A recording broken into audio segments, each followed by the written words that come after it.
Astro City has just recently wheeled in two rhythm game classics from Konami, Beatmania and Poppin' Music. Both of these games are huge in Japan, but are rarely seen anywhere else, so to celebrate their arrival, Astro City held a free play weekend for the two machines, so anyone that walked in can give them a shot. Plenty of fans of the games turned up to show their crazy skills, but it was also an opportunity for people who have never played them before to get a taste of these rare musical gems. Beatmania IIDX is a massive beast of a machine, making it the biggest presence in the arcade with its large LCD screen and all kinds of bells and whistles like a scrolling LED text and big flashy lights. Installed on it is the most recent 21st instalment of the series, Spada. That is a weird name. Which features a bonus RPG mode for eMusement Pass owners to unlock new songs and save their progress with best scores, which they can compare with others online and do all sorts of other crazy stuff. The best way I could describe its presentation is like what Guilty Gear X or BlazBlue would look like if it was a rhythm game. It's all dark and gothic, and to be honest, it's quite an intimidating and daunting piece of kit to jump onto. Even the menu selection voice is all evil sounding, isn't it? Yeah, it's all like, choose your music or I will devour your soul. something like that. Yeah, something like that. Yeah. I have no idea how to manage things. Oh, what is going on with this song?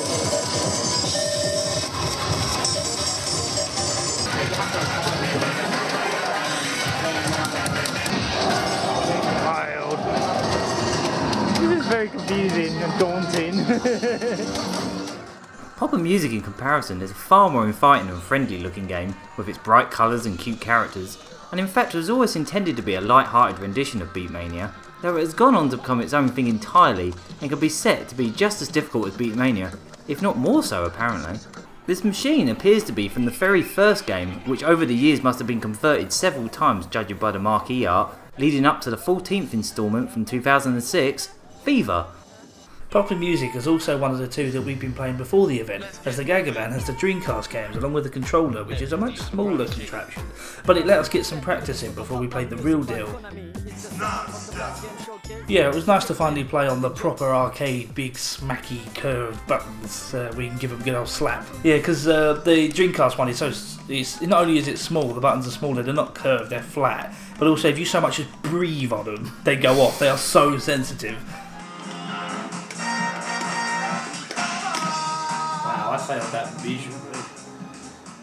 Just to note, the Dreamcast games are actually the first 4 games from the series, and the one in the arcade is the 14th. So a lot of time and a lot of instalments has passed since the ones that we're playing on the Dreamcast. They're a lot more primitive. A lot of the features are kind of missing. It is still a good way of like getting used to, you know, like how it plays. And obviously, that controller is not quite the same, but I still really like that little controller. It's fun. Well, it not only did the trick, but we really got practiced up on that. Well, I think so anyway. To an extent. Not to the level that some of these guys are playing.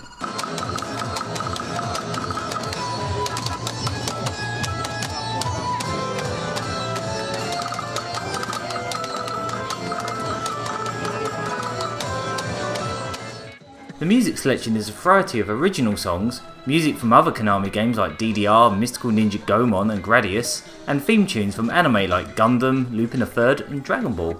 What's really neat is like the DDR machine here, Poppin' Music 14 includes music from all the previous games, so we could even go all the way back to the first few games we played on the Dreamcast and find our favourite songs from those like this one.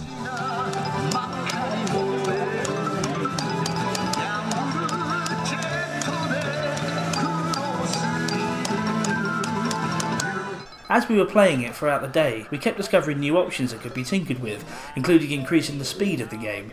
For some reason we found the 2x setting was actually a little easier to time. The faster note speed helped us to more accurately compute the natural rhythm of the song, whereas a slower note speed made everything look far too convoluted. Not only that, but I ended up whacking the button several times too early in anticipation. And then there are speeds like ×5 and ×6 which were just ridiculous.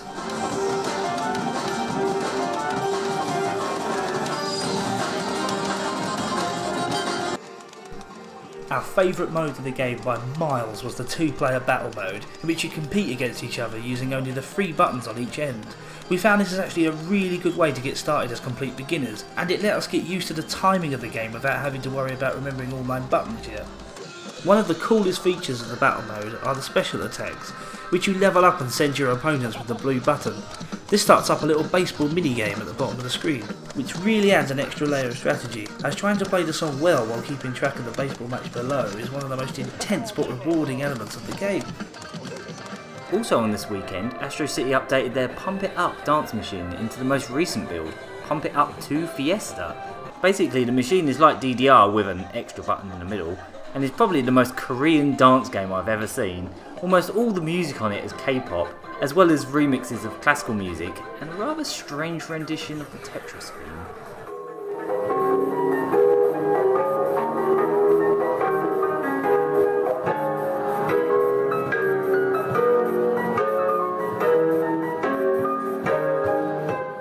Okay, so I've been fortunate enough to have a chat with some of the team members at Astro City, so if you guys can introduce yourselves. Hi, my name is Josh Shoshon and I am Co-Community and Social Media Manager at Astro City. Hi, I'm Aaron Roberts. I am lead graphics designer and art designer for Astro City in Southend. Hi, I'm Adam Lamb. I'm Co-Community and Social Media Manager at Astro City. Hi, I'm Adam Kite and I'm the Head Technician here at Astro City. I'm Ian Under and I'm Assistant Technician at Astro City.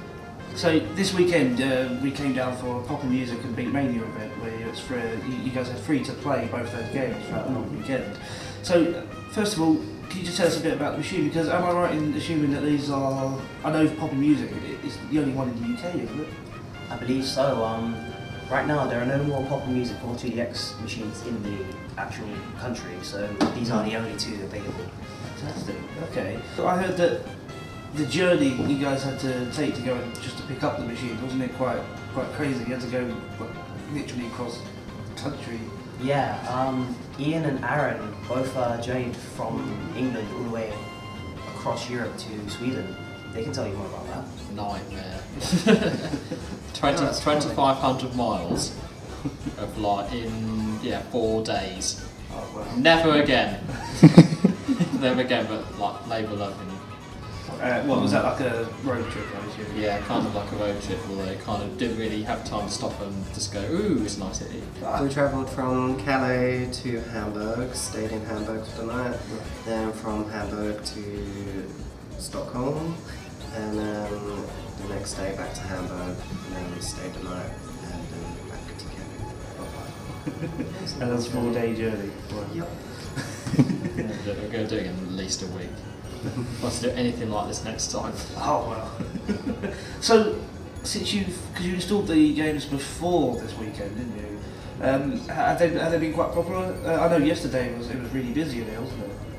So far they've been rather popular. I believe they've been played 1 out of every 2 days on a regular basis.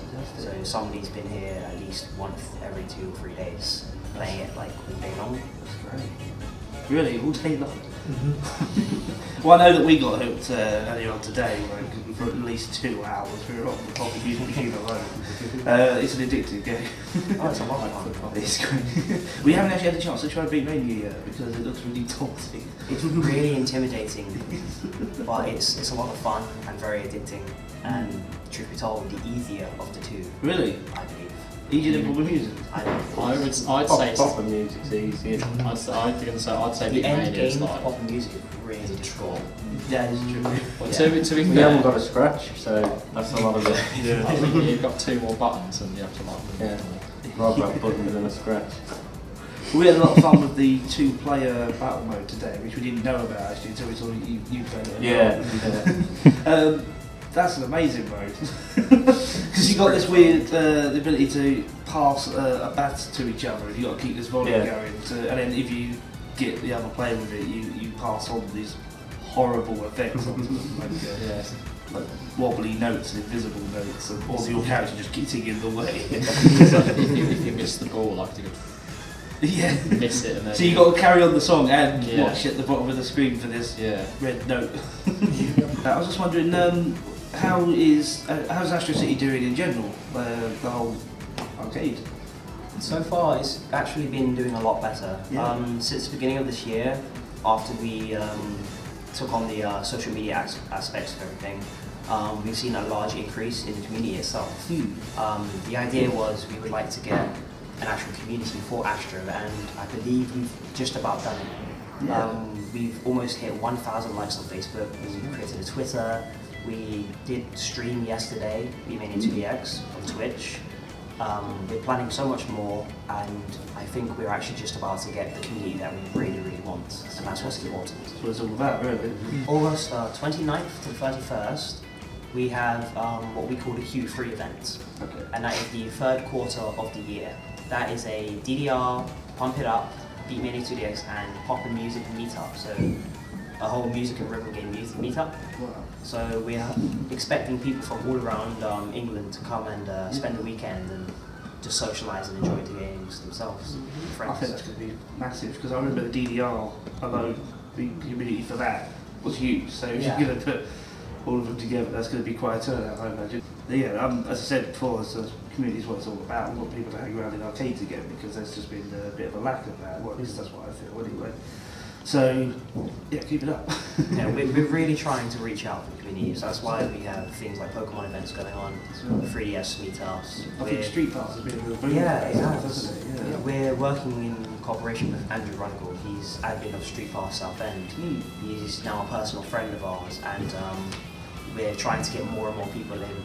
So we're hoping to do maybe a Tomodachi Life, Mario Kart, and all sorts of other meetups for the 3DS itself. Sounds fantastic. All the best, guys. Good luck. Thank you. Thank you. If you haven't already, make sure to check out Astro City's YouTube channel, where they have the direct feed footage of the Beatmania 2 Deluxe gameplay from the weekend. So I think it's pretty safe to assume that we had a bit of a pop and music bias going on that weekend. Just a bit. Just a little bit. We couldn't get off it. No. Yeah, because Beatmania was just insanely popular the whole weekend, wasn't it? Very popular with the e-amusement park crowd and those expert demon players that they had. So impressive to watch. Yeah, it's got the online leaderboard stuff that I believe is actually like live, like at all times. So while you're playing it, it'll actually show you if you're beating whoever was last playing it or whoever's on the rankings. So yeah, I did see a lot of stats to that game. Yeah. While people, like you said, while people were playing the game live, I could just see these bars all over the place. Such a competitive game. To be honest though, we were just hooked on pop and music all weekend, weren't we? No, we could not get off that machine. I think, especially the Sunday, we must have spent, I'm not even exaggerating here, it must have been 3 to 4 hours on it. Yeah, definitely, especially that battle mode, that was incredible. It was a really good way to get into it because it's only 3 buttons, but it was also just so like competitive with like the baseball mechanic, and absolutely fantastic. I love it. Basically, if you're in any way a fan of arcade rhythm games, Astro City is becoming quite the special place to find some of the most up-to-date Konami machines in the country. And outside of importing the Japan-only console ports, this is, as far as we know, the only place to play pop and music, which is steadily becoming our favourite rhythm game. That was fun. I think that's the end of us there.